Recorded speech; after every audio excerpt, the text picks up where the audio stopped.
بسم اللہ الرحمن الرحیم۔ السلام علیکم، کیسے ہیں آپ سب؟ ہوپ فلی ٹھیک ٹھاک ہوں گے۔ Welcome to learn Quran at Islamic world. جو شخص اس شب مبارکہ میں عبادت الہی میں مشغول رہے گا تو اللہ تعالیٰ اس شخص کے دل کو مردہ نہ کریں گے اور اس دن مرے گا جس دن خوف قیامت سے لوگوں کے دل مردہ ہو جائیں گے۔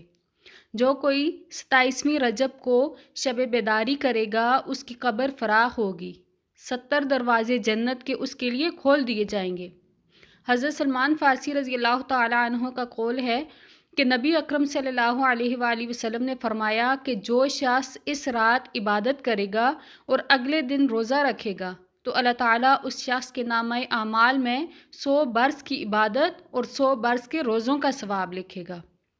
اس شب کی خاص عبادات میں 12 رکعت نفل اس طرح پڑھیں، 2 یا 4 کر کے، کسی خاص صورت کی قید نہیں، اور 12 رکعات پڑھنے کے بعد 100 مرتبہ استغفر اللہ ربی من کل ذنب و اتوب الیہ اور 100 مرتبہ درود شریف پڑھے اور روزہ رکھے۔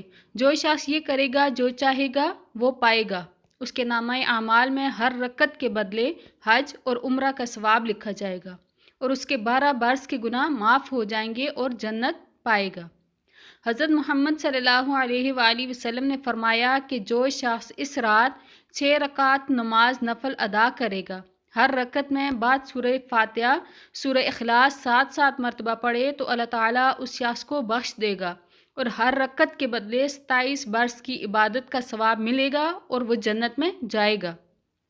جب حضرت محمد صلی اللہ علیہ وآلہ وسلم معراج پر تشریف لے گئے تو تمام انبیاء نے آپ صلی اللہ علیہ وآلہ وسلم کی اقتداء میں نماز ادا کی۔ آپ صلی اللہ علیہ وآلہ وسلم نے امامت میں 2 رکعت نماز نفل ادا کی۔ پہلی رکعت میں سورۃ الفیل اور دوسری رکعت میں سورۃ قریش پڑھی۔ پس جو شخص یہ 2 رکعت نماز نفل اس طریقے سے ادا کرے گا اسے انبیاء کے گروہ کی موافقت کا ثواب عطا فرمائے گا۔ تو اس رات میں قرآن پاک کی تلاوت، درود شریف کی کثرت اور اپنے گناہوں پر آنسو بہانا چاہیے، اور اس رات صلاۃ و تسبیح بھی پڑھنا مستحسن ہے۔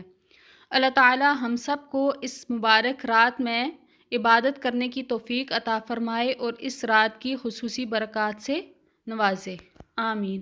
آج کے لیے اتنا ہی، دعاؤں میں یاد رکھیے گا۔ اللہ حافظ۔